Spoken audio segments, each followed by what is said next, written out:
महत्वाचं आहे, तुम्ही इझिली त्या व्हॅल्यूज फाइंड आउट करू शकता. ठीक आहे. आता तुमच्या डिफिकल्टी असेल तर बोला पटकन, फटाफट फटाफट. डिफिकल्टीज बोला.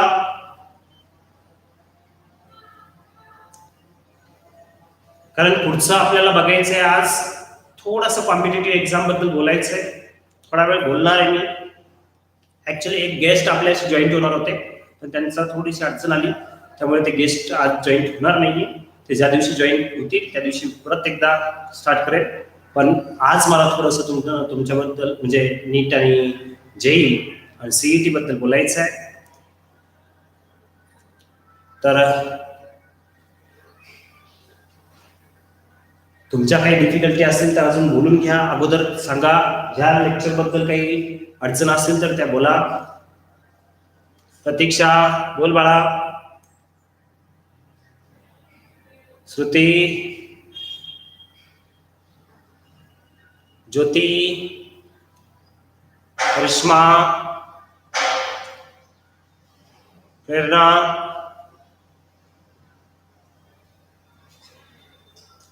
प्रतीक्षा,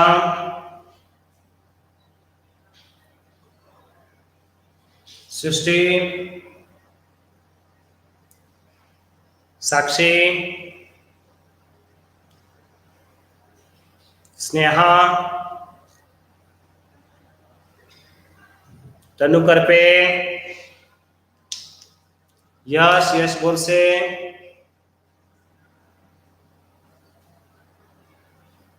अनुजा, रिया. हा बोला.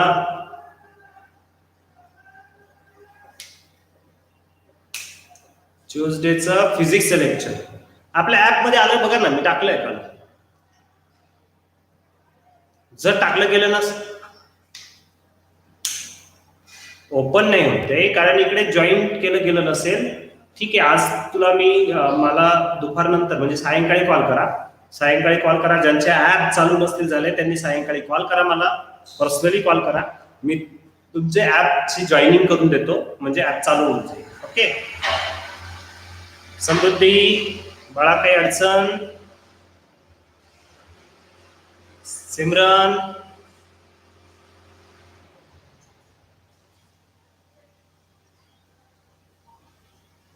दीक्षा, सोमोनसी. ओके. देवराज पवार. युट्यूबला बघणार आहे तुषार जाधव, प्रीतम पिंगळे. डिफिकल्टीज आहे का? नसतील तर आपण पुढे जाऊया. ठीक आहे. ब्रेकची गरज नाही ना, आपण डायरेक्ट बोलू शकतो ना.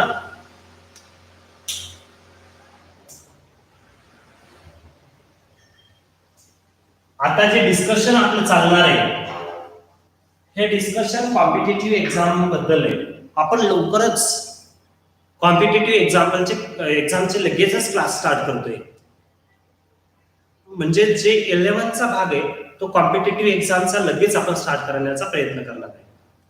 बेसिक पार्ट वरती ज्या छोटे छोटे एमसीक्यूज असतात त्या एमसीक्यूची सवय आपली लागली पाहिजे. उदाहरणार्थ तुम्हाला सांगतो क्वाड्रेटिक इक्वेशन. क्वाड्रेटिक इक्वेशन तुम्ही सगळे शिकलेत का? Yes or no? बोला ना, माझ्याशी चर्चा करा. आज आता तुम्हाला माईक ऑन करून आणि माझ्याशी चर्चा करायची. क्वाड्रेटिक इक्वेशन शिकलेत का तुम्ही? Yes or no? Simultaneous equation शिकलेत का नाही? यस. बर, सायमल्टेनियस इक्वेशन आणि क्वाड्रेटिक इक्वेशन वरती जेईला क्वेश्चन येतात माहिती तुम्हाला? ही नाही माहिती का? आता क्वाड्रेटिक इक्वेशन जे आहे ते 10th ला होतो, 11th ला नाहीये. पण 11-12 ला नसतानाही क्वाड्रेटिक इक्वेशन वरती जेई साठी एक्झाम्पल येतात. आता ते जे एक्झाम्पल आहे ते एक्झाम्पल कसे सॉल्व्ह करता येतील आपल्याला, आपण त्याच्याबद्दल जर आतापासून स्टडी करायला सुरुवात केली म्हणजे आपल्याला माहितीची गोष्ट आहे त्याच्यावरती आपण कॉम्पिटिटिव्ह एक्झाम सुरुवात केली तर काय हरकत आहे? चालेल ना तुम्हाला? थोडे लेक्चर्स, थोड्या वेळाचे लेक्चर्स आपण करू शकतो की नाही? Yes or no? हा, आणि तुम्ही रेडी आहात का मला सांगा, तुम्ही सर्व रेडी आहात का? Yes or no? तुम्ही सगळे रेडी असले तर आपल्याला ते स्टार्ट करा. Okay okay. मग त्यासाठी आपल्याला पहिले काय माहिती असायला पाहिजे बघा. आपल्याला काही कॉलेजेस, काही कॉम्पिटेटिव्ह एक्झामची इन्फॉर्मेशन माहिती असायला पाहिजे. त्या कॉम्पिटेटिव्ह एक्झामची इन्फॉर्मेशन, त्या कॉलेजेसची इन्फॉर्मेशन आज मी थोडक्यात देतो. परत एक आपल्या बरोबर गेस्ट जे जॉईन होतील, 2 दिवसात जॉईन होतील, ते पण आपल्याला ते सांगतील. तर बघा, कॉम्पिटेटिव्ह मध्ये 12th सायन्स नंतर खूप साऱ्या कॉम्पिटेटिव्ह एक्झाम्स असतात. 12th सायन्स लक्षात घ्या. आता यामध्ये मेन 2 पार्ट पडतात. आपल्याला बऱ्यापैकी 2 पार्ट जास्त युजफुल ठरतात. तसं आपण 4 पार्ट्स मध्ये आपण कॉम्पिटेटिव्ह एक्झाम्सचा विचार करूया. मी सगळ्या प्रकारच्या कॉम्पिटेटिव्ह एक्झाम सांगतो का 12th नंतर कोणकोणत्या कॉम्पिटेटिव्ह एक्झाम्स आपल्याकडे आहेत. एनडीए आहे, एम्स आहे, डबल आर एम्स, नंतर नीट आहे, जेई आहे, एनडीए, एम्स, नीट, जेई आणि VIEEE.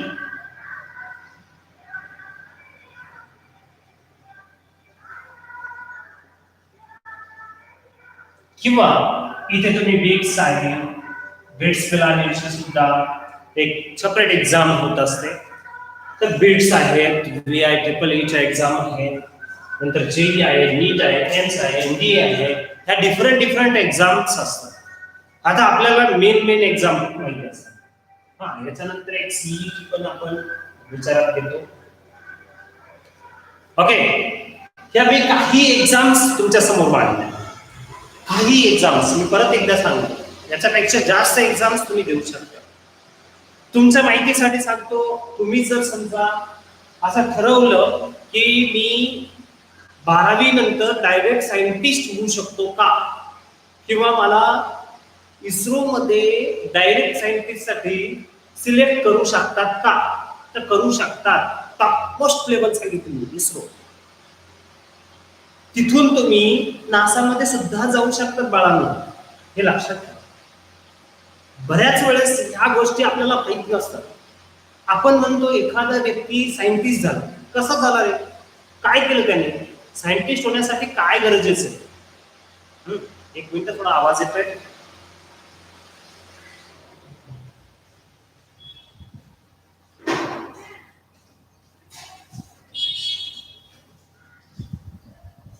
ओके, तुम्हाला माहिती आहे सायंटिस्ट होण्यासाठी काय करायचं असतं.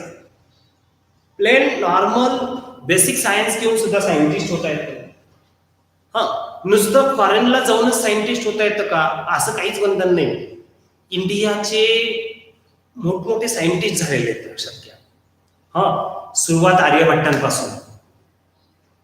तर आपण जर त्याचा स्टडी केला तर अशा काही बऱ्याच गोष्टी आहेत का, त्या गोष्टींमधून आपण खूप काही शिकू शकतो. हे लक्षात घ्या. करिअरसाठी फक्त आणि फक्त मेडिकल आणि इंजिनिअरिंग असे नाहीयेत. करिअर याच्यातच बसतं असं नाही. मित्रांनो, मी तुम्हाला माझ्या मित्राचं उदाहरण देतो. तो आता सध्या फर्ग्युसन कॉलेजला प्रोफेसर आहे, पण तो मॅथमॅटिशियन, म्हणजे डायरेक्टली मॅथमॅटिक्सचा सायंटिस्ट झाला, मॅथमॅटिशियन झाला. त्या व्यक्तीला आजचं पेमेंट आहे 3,20,000 पर मंथ. 3,20,000. आणि तो काय झालाय, तर IIT मधून MSc झाला. लक्षात घ्या, IIT मधून MSc झाला. आता IIT मध्ये म्हटल्यावरती आपल्याला काय आठवतं, फक्त IIT JEEच आठवते आणि फक्त इंजिनिअरिंग आठवते असं नाहीये बाळांनो. IIT मध्ये BSc पण करता येते, MSc पण करता येते IIT. ह्या साध्या गोष्टी आहेत. ह्या सगळ्या गोष्टी आपल्याला माहिती असायला पाहिजे. फिजिकल जेव्हा आपलं चालू होईल तेव्हा मी त्याच्यावरती बोलेलच. किंवा त्या व्यक्ती सुद्धा मी इथे बोलवणार आहे का ज्या व्यक्ती आपल्या आपल्या क्लासमधून सुद्धा तिथपर्यंत पोहोचलेले आहेत किंवा बाहेरच्या काही व्यक्ती आहेत त्यांना पण आपण इथे बोलूया. पण तोपर्यंत आता माझ्याकडे जेवढं नॉलेज आहे त्याबद्दल मी तुम्हाला सांगतोय. तर 12वी नंतर ह्या ज्या काही एक्झाम आहेत या एक्झाम मध्ये एनडीए जी एक्झाम आहे ती नॅशनल डिफेन्स अकॅडमी, याच्यामध्ये पुण्याला याच्या काही जागा आहेत. इथे ज्या मुलांना एनडीए ला जायचंय म्हणजे डिफेन्स मध्ये जायचंय ते मुले ही परीक्षा देतात. या परीक्षेमधून तुम्ही सिलेक्ट होतात आणि नंतर एअरफोर्स, नंतर आर्मी, नेव्ही याचे ऑफिसर्स लेवल साठी तुम्ही एनडीए मधून जाऊ शकता. नंतर एम्स बद्दल तुम्हाला माहिती आहे, दिल्लीचं मुंबईचं एम्स रुग्णालय हे तुम्हाला माहितीच असेल. ते काय करतात, ते शेवटी त्यांची मेडिकल एक्झाम घेतात ऍडमिशनसाठी. मागच्या 2 वर्षापासून त्यांनी नीट थ्रू पण काही ऍडमिशन केले, काही त्यांच्या एक्झाम मधून सुद्धा ऍडमिशन केले. तर ही एक्झाम त्यांच्या ऍडमिशन साठी असते. काही ऍडमिशन्स हे नीट थ्रू होतात, लक्षात घ्या.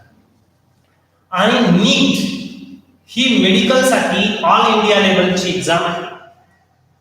National eligibility entrance test, national eligibility entrance test for medical science. Medical science म्हणजे एखादं मेडिकल स्टोअर नाही, लक्षात घ्या. तर मेडिकल सायन्स म्हणजे doctor, MBBS, BMS, BHMS, BDS यांच्यासाठी नीट ही एक्झाम. नंतर आयआयटी जेई ही जी एक्झाम येते याच्यामध्ये 2 एक्झाम, आयआयटी जेई मेन आणि दुसरी एक्झाम येते प्लस ऍडव्हान्स. ही 2 एक्झाम येतात. IIT Indian institute of technology.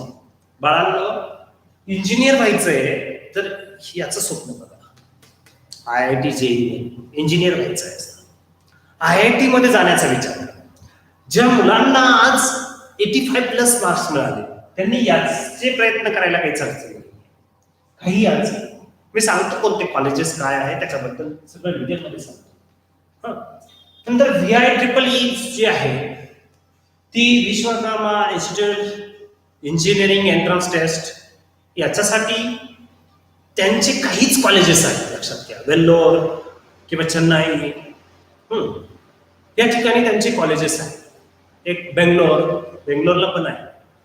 तर एक 5-6 त्यांच्या इन्स्टिट्यूट आहेत, त्याचमध्ये त्यांचे ऍडमिशन या टेस्टने ते घेतात. बाकी ऍडमिशन ते जेई मेन मधून घेतात, पण काही ऍडमिशन हे त्यांच्या टेस्ट मधून घेतात. बिट्स नावाची जी एक्झाम आहे ती हैदराबादला त्यांचं कॉलेज आहे, लक्षात घ्या. आयआयटी लेवलच्या कॉलेजेस बरोबर यांची कंपॅरिझन होते. आपल्या महाराष्ट्रामध्ये सुद्धा एक कॉलेज आहे, COE, college of engineering Pune. This is the dream college. Engineering करणाऱ्या मुलांचं ड्रीम कॉलेज म्हटलं जातं, college of engineering Pune, dream college म्हणतात. या कॉलेजला ऍडमिशन मिळवायचे तर तुम्हाला सांगतो सीईटी मधले पर्सेंटाईल पर्सेंटेज नाही, पर्सेंटाईल हा जो पर्सेंटाईल आहे 98 पर्सेंटाईलच्या वरतीच मुलाला ऍडमिशन मिळतं. 98 पर्सेंटाईल वरच्याच मुलांना ऍडमिशन सीओईपी ला मिळतं. असं सीओईपी हे कॉलेज ऑफ इंजिनिअरिंग पुणे ही एक इम्पॉर्टंट कॉलेज आहे. तर असे कॉलेज VIEEE चे सुद्धा टॉप लेवलचे कॉलेज आहे. नंतर सीईटी जे आहे, सीईटी इंजिनिअरिंग साठी आहे, फार्मसी साठी आहे, ऍग्रिकल्चर साठी आहे. म्हणजे ज्यांना ऍग्रिकल्चरला जायचंय, फार्मसीला जायचंय किंवा इंजिनिअरिंगला जायचंय त्या मुलांसाठी कॉमन एंट्रन्स टेस्ट आहे. पण बाळांनो, तुम्हाला जर सीईटी मध्ये सक्सेस मिळवायचा असेल, सीईटी मध्ये पूर्णपणे सक्सेस मिळवायचा असेल, बघा माझं म्हणणं काय, 10वीला तुम्हाला जेव्हा 90% पेक्षा जास्त टक्केवारी मिळाली तर तुमच्याकडे चॉईस होते. मी दिंडोरीला ऍडमिशन घेऊ, मी नाशिकला ऍडमिशन घेऊ, कमी लातूरला ऍडमिशन घेऊ, कमी पुण्याला ऍडमिशन घेऊ, असं एक मनामध्ये तुमच्या जरा काही विचार फिरत असते, बरोबर. मग तुमच्याकडे चॉईस होता ना, कारण पर्सेंटेज तेवढे तुम्हाला मिळाले होते. तर माझं तेच म्हणणं, इथे तुमच्याकडे सीईटी देताना तुमच्याकडे काय पाहिजे, तेवढे पर्सेंटेज मिळाले पाहिजे जेणेकरून तुम्हाला चॉईस मिळाला पाहिजे. मी फार्मसी करू की मी इंजिनिअरिंग करू की मी मेडिकलला जाऊ, याच्यासाठी माझ्याकडे सगळ्या याच्यामध्ये मला मार्क्स मिळालेले, टोटल याच्यामध्ये मार्क्स मिळालेले. मग तिथे डिसिजन घ्या, का मी मेडिकलला जाणार आहे का इंजिनिअरिंगला जाणार आहे का फार्मसीला जाणार आहे, काय करायचं त्यावेळेस ठरवायचं. लक्षात घ्या, आज फक्त अभ्यास करायचा. मग आता याच्यामध्ये मी थोडासा IIT JEE मेन बद्दल बोलतो. जर आपल्याला इंजिनिअरिंगचं ठेवायचं असेल तर IIT JEE मेन हा पार्ट येतो.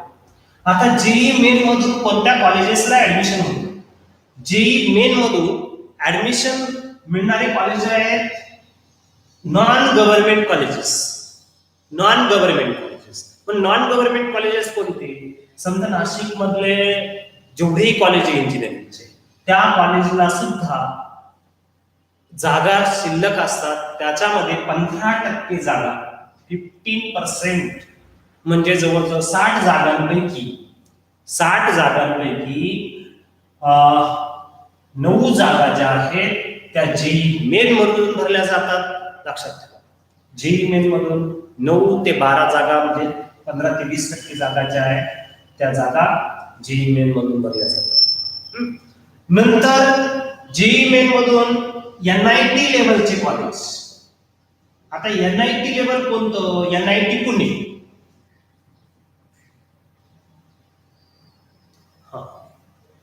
NIT मधून तुम्ही इंजिनियर होऊ शकता. आता नागपूरचं NIT कॉलेज आहे, ते पण कॉलेज कोणा इतकं लेवलचं आहे माहितीये, IITच्या कॉलेज लेवल कॉलेज आहे. त्याची लेवल जी आहे ती हाय, COEP कॉलेज पेक्षा हाय लेवल NIT. ठीक आहे, तर या NIT लेवलला जाऊ शकता. त्याच्यानंतर याच्यात जर ऍडव्हान्स मध्ये पास झाले, ऍडव्हान्स तुम्ही पास झाले तर तुम्ही IIT कॉलेजला जाऊ शकता. पण आता IIT कॉलेजला जाण्यासाठी का करायचं, का IIT कॉलेजेस म्हटलं तर तुम्ही जर बघितलं तर मुंबई आपला IIT कॉलेज आहे, महाराष्ट्र IIT पुणे. आता हे कॉलेज जे आहे त्या कॉलेजमध्ये ऍडमिशन जरी मिळालं, आपल्याला नुसतं ऍडमिशन मिळालं, लक्षात घ्या, आणि आपण नुसते पास झालो, जास्त काहीच नाही, फक्त पास झालो, तरी तुम्हाला सांगतो तुमच्यासाठी काहीतरी 50-60 लाख रुपीचं पॅकेज, एकदम बॉटम लेवल तुम्ही नुसते पास झाले तरी त्या लेवलनी तुम्हाला पॅकेज मिळेल IIT मधून. तर IITचा असा पार्ट आहे. नंतर नीट जर बघितलं तर आज MBBS कडेच टार्गेट ठेवावं. ज्यांना नीट द्यायची त्यांनी MBBS टार्गेट ठेवावं. MBBS नाही झालं तर मग पुढे BDS असतं, नंतर BAMS असतं, नंतर BHMS असतं, ह्या नंतरच्या ब्रँचेस आहेत. पण पहिली मेन टार्गेट आपलं काय पाहिजे, MBBS. लक्षात घ्या, साधं सोपं सांगतो मी तुम्हाला, का जर समजा आपल्याला एक सोनोग्राफी सेंटर टाकायचं, तर सोनोग्राफी सेंटर साठी सुद्धा रेडिओलॉजिस्ट मध्ये MBBS पाहिजे, तर तुम्ही सोनोग्राफी सेंटर टाकू शकता. लक्षात घ्या, तुम्ही सोनोग्राफी सेंटरवरती जा, त्या व्यक्तीला विचारा, तुम्हाला लगेच लक्षात येईल का काय. ठीक आहे, तर ही फक्त एक्झामची माहिती होती. आता ह्या एक्झाम मध्ये मेडिकलच्या ज्या एक्झाम आहे, नीट, एम्स, या दोघांसाठी PCB ग्रुप लागतो. इथे तुम्ही PCB किंवा PCM ग्रुप घेऊ शकता, इथे तुम्ही PCM ग्रुप घेऊ शकता, इथे तुम्ही PCM ग्रुप घेऊ शकता, इथे तुम्ही PCM ग्रुप घेऊ शकता. ओके, ग्रुप कोणते आहेत ते लक्षात घ्या. त्याच्यामध्ये आता सर्वात महत्वाचा म्हणजे फिजिक्स आणि केमिस्ट्री. फिजिक्स केमिस्ट्री सगळीकडे पाहावं, लक्षात आलं. आणि मग मॅथ्स आणि बायो. मग मेडिकलला जायचंय तर बायो ठेवा, आणि इंजिनिअरिंगला जायचं आहे तर मॅथ्स ठेवा. फार्मसीला जायचं असेल किंवा ऍग्रिकल्चरला जायचं असेल तर मॅथ्स किंवा बायो पैकी कोणताही सब्जेक्ट राहिला तरी काही प्रॉब्लेम नाही. माझ्या मोबाईलची बॅटरी जरा थोडीशी डाऊन झालेली आहे, काही हरकत नाही, आपण बोलू शकतो. ठीक आहे. तर मग बघा आता PCM, PCB, PCM, PCM, PCB, PCM. आता हे सीईटी मधून पीसीबी किंवा पीसीएम, हा, नंतर नीट मधून नीट किंवा एम्स कडे जायचं असेल. हॅलो, आवाज येतोय बाळांनो? आवाज येतोय? ओके. हा, एम्स किंवा नीट कडे जायचं असेल तर तुम्हाला काय द्यावं लागेल? Physics, chemistry, bio. लक्षात घ्या.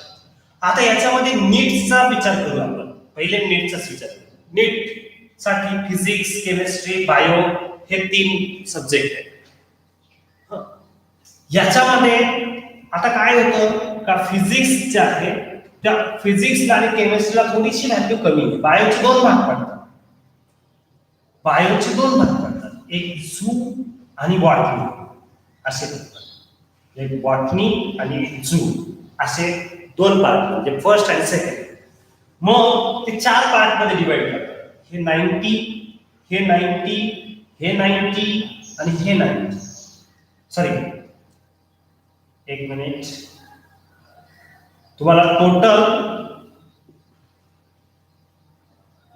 45 and 90 क्वेश्चन्स. याचे 90 क्वेश्चन्स म्हणजेच बॉटनीचे 45 आणि झूचे 45 क्वेश्चन्स. बॉटनीचे 45. ओके. हा, 45, 90 म्हणजेच आता याचा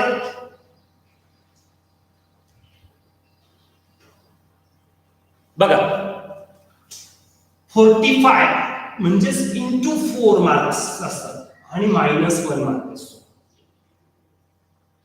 45 इंटू 4 किती होतील रे? 180. याचे किती होतात? 180. याचे किती होतात? 180. याचे किती होतात? 180. म्हणजे बायो किती मार्कला आहे? 360 मार्क्स बायो. म्हणजे मेन सब्जेक्ट कोणता आहे तुमचा इथे? बायो. 360 मार्काचा. फिजिक्सला 180, केमिस्ट्रीला 180 आणि सगळ्यांसाठी मायनस मार्किंग सिस्टीम. बऱ्याच मुलांना असं वाटतं कसं एक तर मार्क कट होतो. एक जर समजा क्वेश्चन चुकला तर आपला फक्त 1 मार्क कट होतो. नाही बाळा, 1 नाही, 5 मार्क कमी होतात. 5 मार्क्स. कसे? बघा, पहिला प्रश्न बरोबर आला, तुम्हाला मार्क्स मिळाले किती? 4. दुसरा क्वेश्चन बरोबर आला, तुम्हाला मार्क्स मिळाले 4. आता तिसरा क्वेश्चन तुमचा रॉंग झाला तर तुम्हाला मार्क्स मिळाले -1. म्हणजे टोटल मार्क्स जर बघितले तर किती मिळाले तुम्हाला? 7. बरोबर. आता 7 मार्क्स जेव्हा मिळतील त्यावेळेस टोटल किती पैकी मिळाले 7? तुम्ही बघा बरं. 1, 2, 3 क्वेश्चन्स होते. 4 मार्काचा एक क्वेश्चन होता, म्हणजे 12 मार्क्स. बरोबर. 12 पैकी तुम्हाला किती मार्क्स मिळाले? 7. म्हणजे तुमचे मार्क्स कमी किती झाले? 5. कारण ह्या क्वेश्चनचे मार्क्स गेलेच ना, वरून -1 गेला. लक्षात घ्या. अशा पद्धतीची सिस्टीम असते. मग याच्यात अॅक्युरेसीला खूप महत्व आहे. तुम्ही अॅक्युरेट आन्सर देण्याचं खूप महत्व. मग ही अॅक्युरेसी कशी वाढेल? प्रॅक्टिसने वाढेल, बाकी काहीच नाही. Practice is the important part. मग खूप जास्त प्रॅक्टिस व्हायला पाहिजे. म्हणून तर आतापासून आपण स्टार्ट करूया आणि स्टार्ट केल्यानंतर ती प्रॅक्टिस आपली जास्त होईल. मी एक मिनिट फक्त मी ब्लूटूथ ऑफ करतो.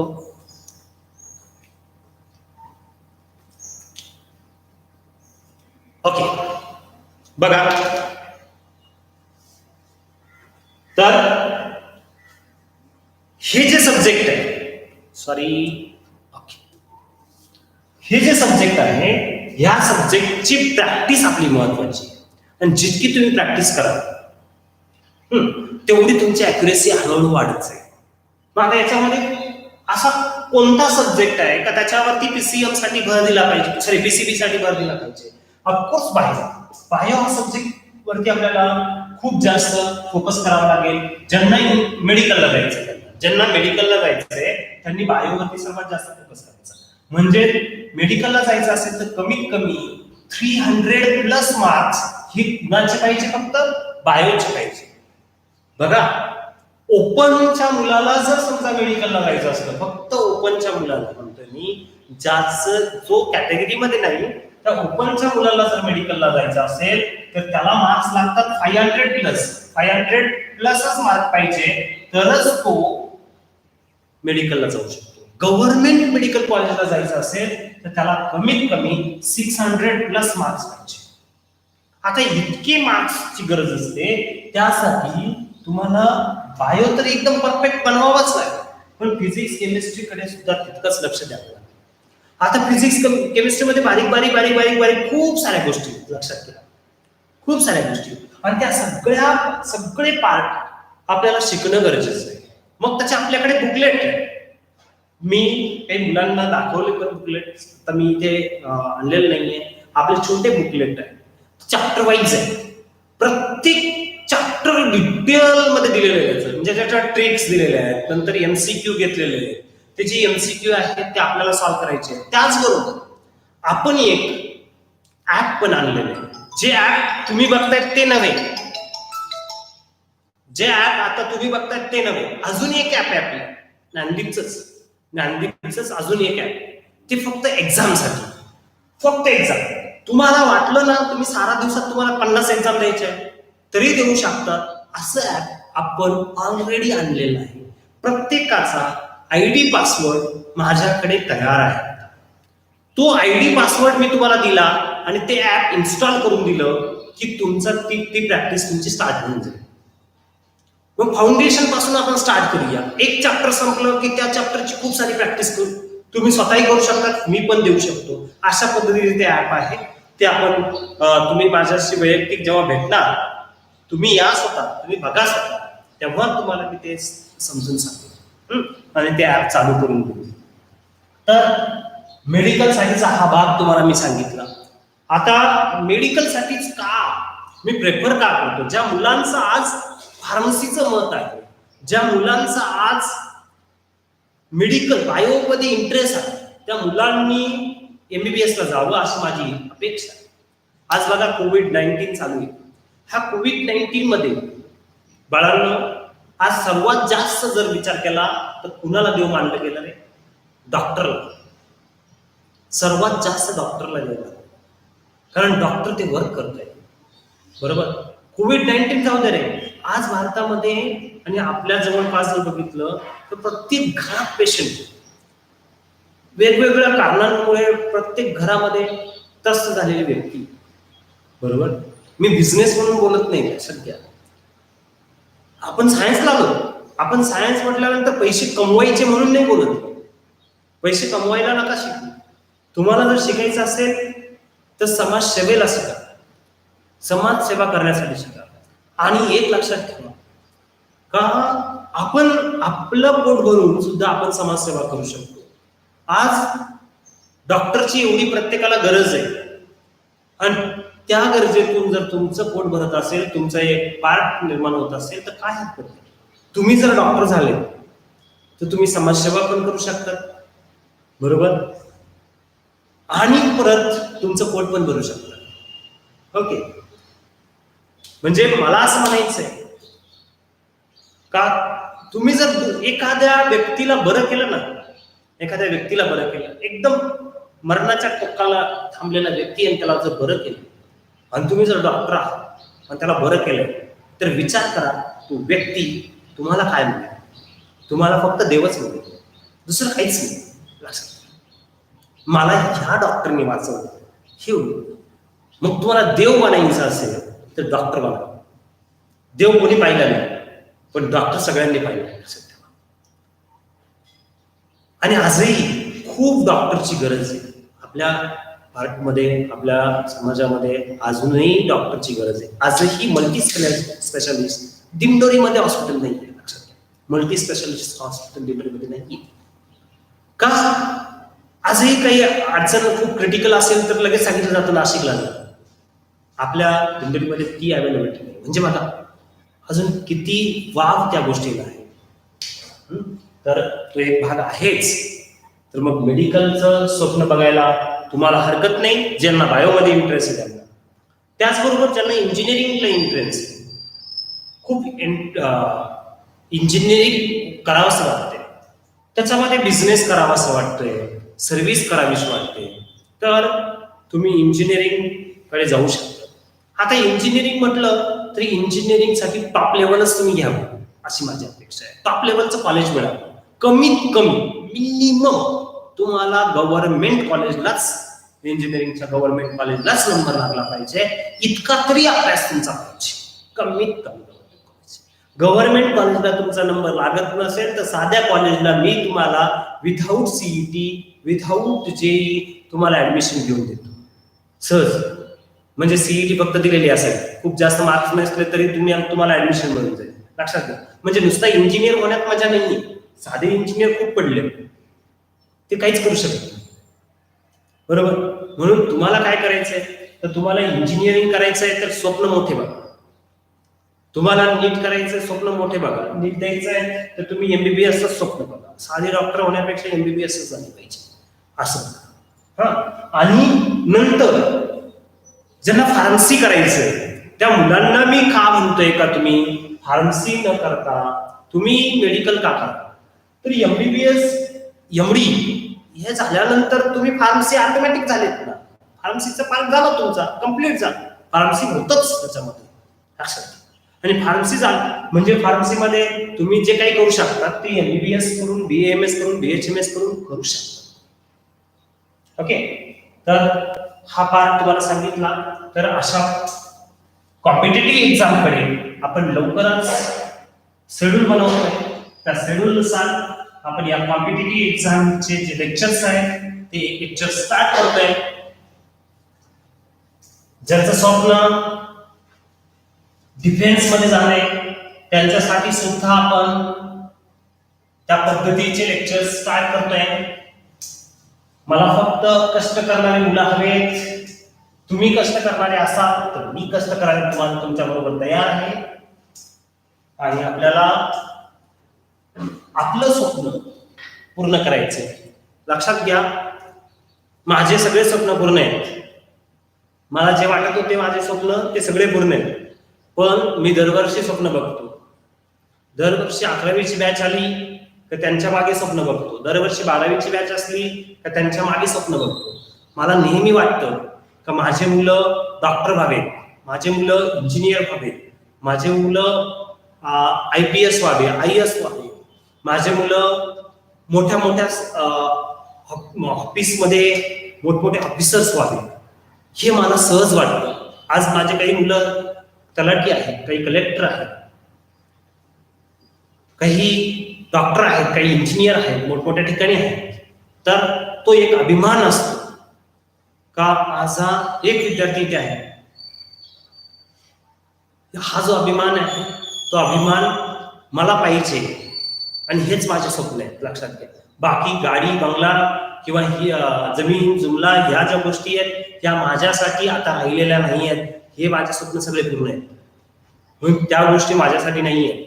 माझ्यासाठी पैसा ही गोष्ट नाहीये. माझ्यासाठी तुमचं स्वप्न पूर्ण करणं हेच माझं स्वप्न आहे. हेच माझं स्वप्न आहे इथून पुढे. मग तुमचं स्वप्न पूर्ण करण्यासाठी मी सुरुवातीपासून प्रयत्न करणार आहे. मग सुरुवातीपासून तुम्ही माझ्या बरोबर राहा. तुम्हाला जिथे अडचणी, लक्षात ठेवा, जिथे अडचणी, तुम्हाला फिजिक्सला अडचण आली बोला, तुम्ही केमिस्ट्रीला अडचण आली बोला, तुम्हाला मॅथ्सला अडचण आली बोला. तुम्ही ज्या दिवशी म्हटले सर मॅथ्सचा हा टॉपिक समजत नाही, मी पुन्हा एकदा समजून सांगेल, एकदा समजून सांगेल, दोनदा समजून सांगेल, तीनदा समजून सांगेल. इव्हन तुम्हाला वाटलं की नाही सर ह्या टॉपिकला आपल्याला एक्सटर्नल कोणीतरी बोलावायचंय, मला अडचण नाही, मी एक्सटर्नल कोणी बोलवेल, तुम्ही फक्त सांगायचं काम करायचं. तुम्ही सांगा, मी तुमचं पालन पूर्ण करेन. तर अशा या स्वप्नांना, तुमच्या स्वप्नांना पूर्ती करण्यासाठी, तुमची स्वप्न पूर्ती करण्यासाठी आपण लवकरच सीईटी, नीट, जेईचे लेक्चर्स स्टार्ट करतोय. सुरुवातीला आपण फिजिक्सचे एखादं 2 लेक्चर स्टार्ट करूया, मॅथ्सचे लेक्चर स्टार्ट करूया, बायोचे लेक्चर स्टार्ट करूया, नंतर केमिस्ट्री स्टार्ट करूया. आता तुमच्या काही डिफिकल्टी असेल, तुम्हाला काही विचारायचं असेल तर तुम्ही सहज विचारू शकता, बोलू शकता. बोला.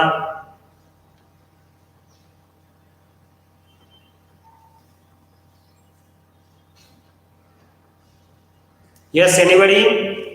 काहीच अडचण नाही, असं नका करू. तुमचे काही स्वप्न आहेत सांगून ठेवा.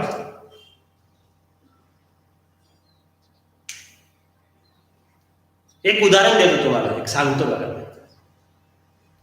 आपण आपलं स्वप्न आहे ना बाहेर सांगितलं पाहिजे.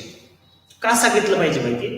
ते स्वप्न बाहेर सांगितल्यानंतर आहे ना बाहेरच्या पण वातावरणामध्ये तो पार्ट निर्माण होतो. म्हणजे बघा, आपण आपल्या मित्रांमध्ये, आपल्या मैत्रिणींमध्ये आपण जर आपलं स्वप्न मांडलं तर कुठून तरी त्या वेव्हच्या आहे त्या पॉझिटिव्ह वेव्ह क्रिएट होतात आणि त्या पॉझिटिव्ह वेव्ह क्रिएट होऊन आपल्याला त्या मदत करत असतात, आपल्याला चालना देत असतात आणि आपलं स्वप्न हे ऑटोमॅटिक पूर्ण होत असतं. मग आपण तेवढे प्रयत्न करायला लागतो, आपलं स्वप्न पूर्ण होतं. त्यासाठी एक उदाहरण देतो. एक मुलगी 60% मुलगी, तिने सायन्स घेतलं, तिला 60% मिळाले, 10thला फक्त 60%. आता 60%चा आजचा मुलगा डेअरिंगच करणार नाही सायन्स घेण्यासाठी, बरोबर? पण त्या मुलीला ही घटना 5-6 वर्षापूर्वीची, 60%ची मुलगी, आपल्या क्लासची नाहीये, सॉरी फॉर दॅट, 60%ची मुलगी, तिने सायन्स घेतली. सायन्स घेतल्यानंतर तिला असं वाटलं की मला काय करायचंय, मला 90% पाडायचे. विचार करा, 10वीला 60%, 12वीला 90% पाडायचे. शक्य वाटतं तुम्हाला? हा, उलट होऊ शकतं, पण इकडे जाणं शक्य नव्हतं. पण त्या मुलीने काय केलं, आपलं स्वप्न आहे ना, तिने प्रत्येक पेजवरती ती लिहायची 90%, प्रत्येक पेजवरती. तिच्या नोटबुकच्या प्रत्येक पेजच्या कोपऱ्यात लिहिलेलं असायचं 90%. आणि जेव्हा ती कधी कोणत्या शिक्षकाला भेटेल किंवा काही डाऊट विचारेल त्यावेळेस ती नेहमी म्हणायची की मला 90% पडले पाहिजे सर. आता त्याच्यामुळे काय झालं, ते एक वातावरण तयार झालं, ती तेवढी अभ्यासाला लागली. लक्षात घ्या, कारण तिने सगळ्या मित्रांना, मैत्रिणींना सांगून ठेवलं होतं की मला 90% मिळवायचे. आणि ह्या कारणामुळे ती त्या पार्कमध्ये बिझी राहून हळूहळू काय झालं का, तिचा अभ्यास इतका वाढला का त्या मुलीला 12वी बोर्डमध्ये 90.20%. लक्षात घ्या, इथे ती पोचली. म्हणजे स्वप्न कसे काम करतात याच्याबद्दलचं एक उदाहरण होतं. असे स्वप्न काम करतात. तुमचे सुद्धा स्वप्न असेच काम करतात. तुमचं फक्त स्वप्न पाहिजे, ते स्वप्न पूर्ण करण्याचं काम माझं आहे. तुम्ही स्वप्न बघा, मी पूर्ण करेन. तुम्ही आणि मी दोघं मिळून पूर्ण करायचं. 10वीत किती पर्सेंट आहे याच्यापेक्षा आता इथून पुढे काय करायचंय हे आपल्याला क्लिअर कट माहिती असायला पाहिजे. ठीक आहे, आता मी बाकीचे भरपूर उदाहरणं आहेत माझ्याकडे, पण ते उदाहरणं मी ते देणार नाही, कारण खूप साऱ्या उदाहरणांमधून आपण जाणार आहोत पुढे भविष्यात. आपलं फिजिकल चालू झाल्यानंतर एक डायरेक्ट त्या व्यक्तीच तुमच्या समोर आणून उभ्या करेल, म्हणजे ते तुम्हाला सांगतील का काय करायचं ते. ठीक आहे, तर आता तुम्हाला काही बोलायचं असेल तर बोलू शकतात, तुमचे स्वप्न सुद्धा बोलू शकतात. तनु करपे,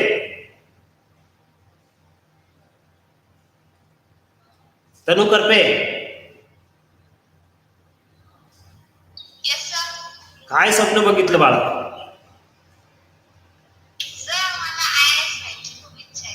IAS व्हायची खूप इच्छा आहे. व्हेरी गुड, होऊ शकते ना बाळा, का नाही?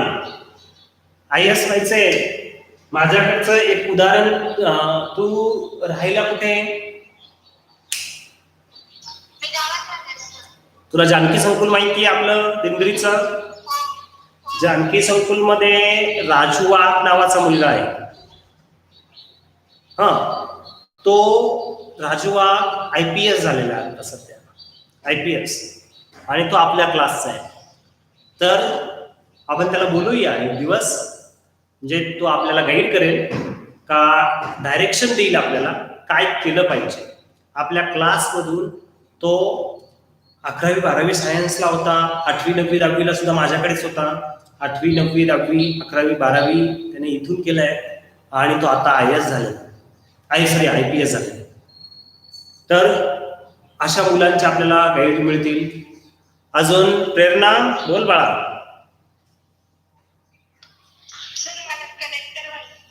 कलेक्टर व्हायचंय. हा म्हणजे तीच डायरेक्शन झाली. MPSC UPSC मधून तुम्ही जाऊ शकता. तर MPSC UPSC ज्या करायच्या आहेत तुम्हाला त्यासाठी काय करायचं, कोणत्या पार्ट पर्यंत जायचं, हा पण एक भाग असतो लक्षात घ्या. MPSC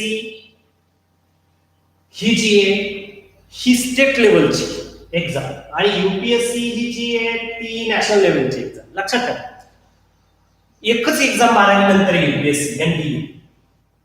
UPSC ची एकच एक्झाम NDA जी आहे ती 12वी नंतर आहे. बाकी सगळ्या एक्झाम ज्या आहेत त्या पोस्ट ग्रॅज्युएशन नंतर आहे. पोस्ट ग्रॅज्युएशन याच्यासाठी M पाहिजे, मास्टर पाहिजे कोणत्याही याच्यात. मग ME पाहिजे किंवा MSc पाहिजे किंवा MCOM पाहिजे किंवा MA पाहिजे, तेव्हा UPSC च्या एक्झाम देता येतात.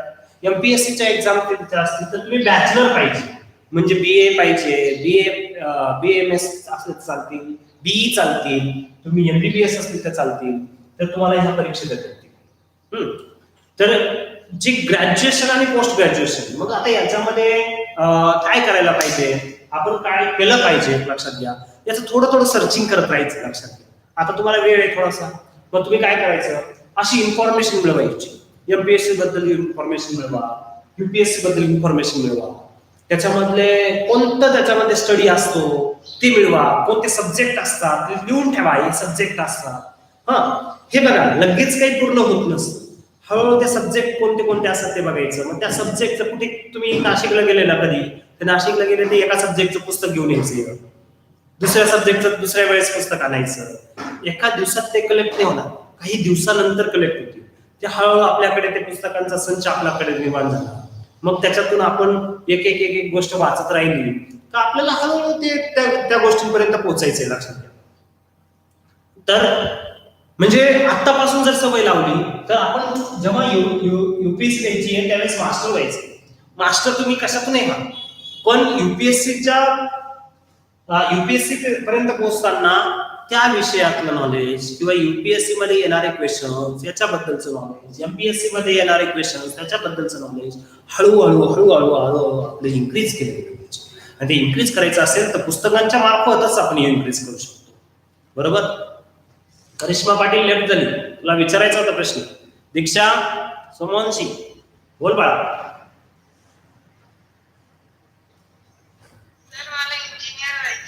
तुला इंजिनिअरिंग व्हायचं. बर, इंजिनिअरिंग करायचंय तर माझं म्हणणं असं असेल का मी जेव्हा इंजिनिअरिंगची माहिती देत होतो त्यावेळेस तुला सांगितलं का तू आता सध्या IIT JEEचं स्वप्न ठेव. ते स्वप्न ठेव, गव्हर्नमेंट कॉलेजला तरी नंबर लागेल ना. ठीक आहे, आजच आपण जर छोट्या कॉलेजचं स्वप्न ठेवलं तर मोठ्या कॉलेजला जाणार नाही, पण मोठ्या कॉलेजचं स्वप्न ठेवा म्हणजे छोट्या कॉलेजला आपण आरामशीर जाऊया. मग आतापासून अभ्यास करायला लागायचं फक्त, हेच महत्वाचं आहे. अजून सृष्टी बाळा बोल. सृष्टी तुमने इंजिनिअरिंग करायची, हरकत नाही. इंजिनिअरिंग करायची आहे तर माझं म्हणणं IIT बस. IIT पहिला लेवल, नंतर NIT, नंतर गव्हर्नमेंट कॉलेज. सृष्टी तुमने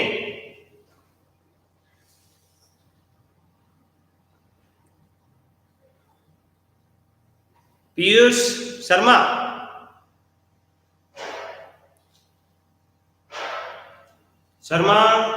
बोल.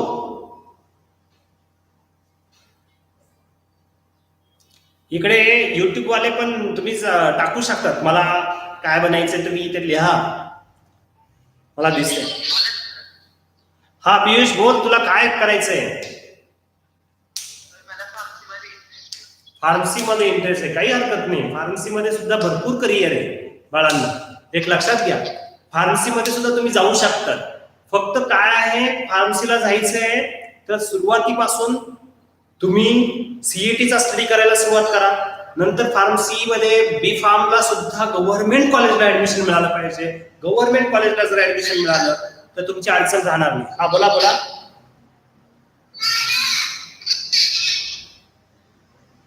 गव्हर्नमेंट कॉलेजला ऍडमिशन मिळाल्यानंतर तुम्ही पुढे एम फार्म करून रिसर्च मध्ये सुद्धा जाऊ शकता. ओके,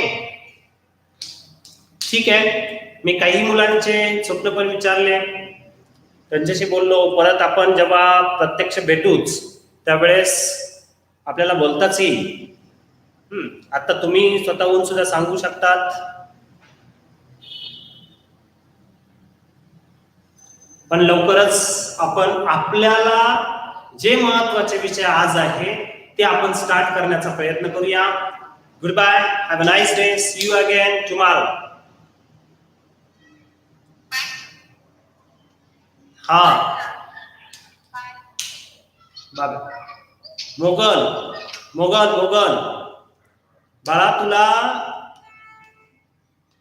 सायंटिस्ट व्हायचंय. सायंटिस्ट साठी मी ज्या पद्धतीने सांगितलं का सायंटिस्ट जर व्हायचंय तर तुम्ही 12वी नंतर सुद्धा सायंटिस्टला जाऊ शकता बाळा.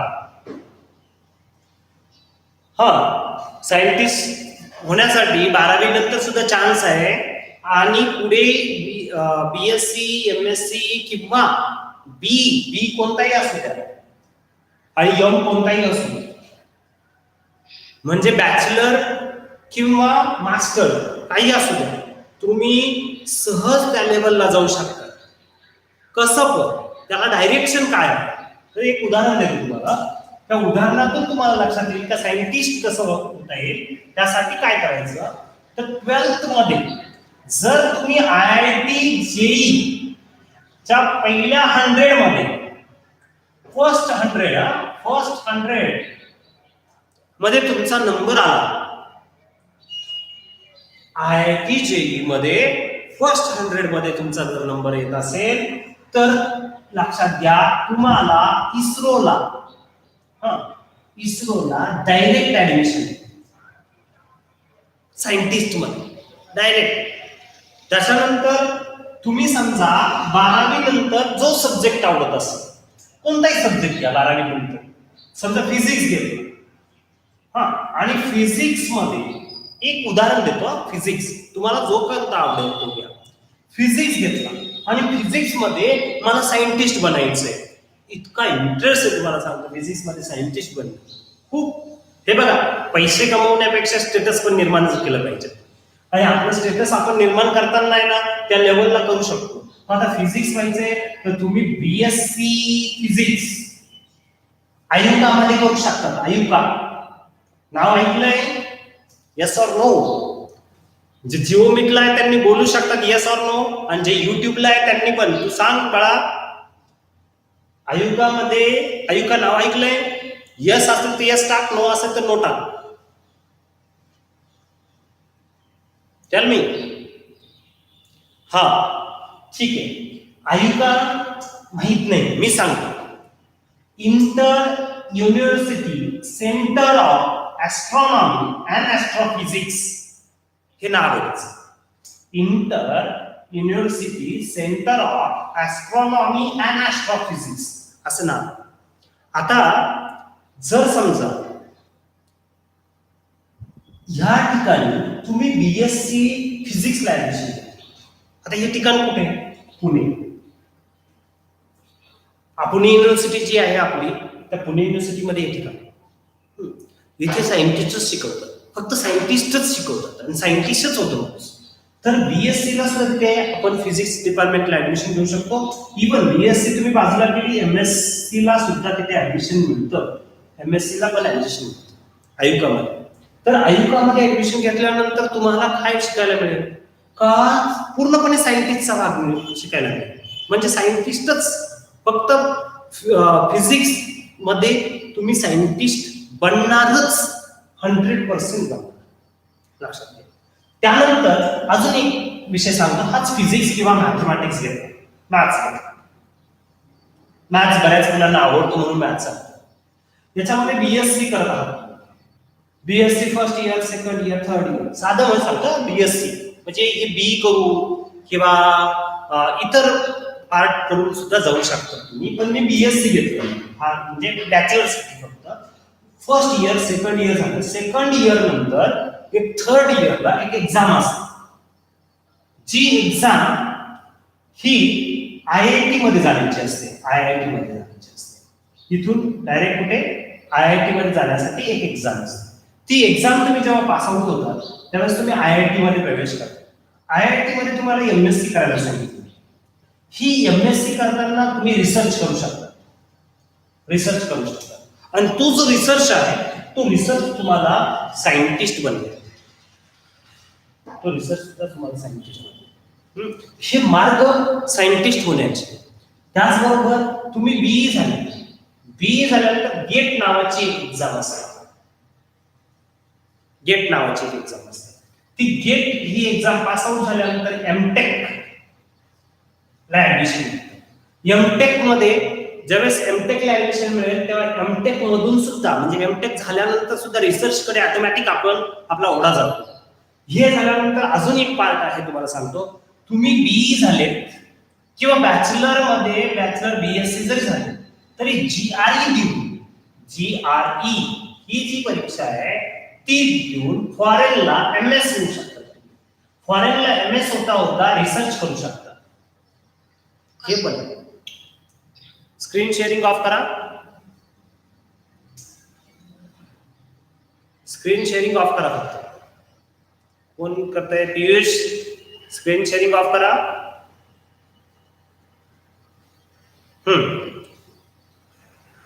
तर ते मार्ग जे आहे ते हळूहळू मी तुम्हाला आपले क्लासेस जेव्हा स्टार्ट होतील, प्रॉपर क्लास स्टार्ट होतील तेव्हा मी ते सांगेलच.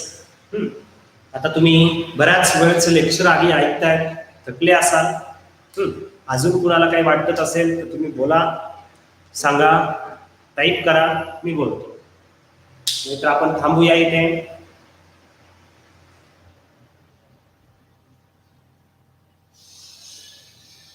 ही एक फक्त चर्चा होती.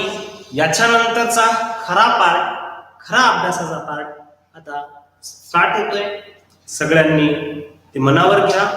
ठीक आहे, तर अभ्यासाला चांगल्या पद्धतीने लागूया आपण आता. Goodbye, have a nice day, see you again tomorrow.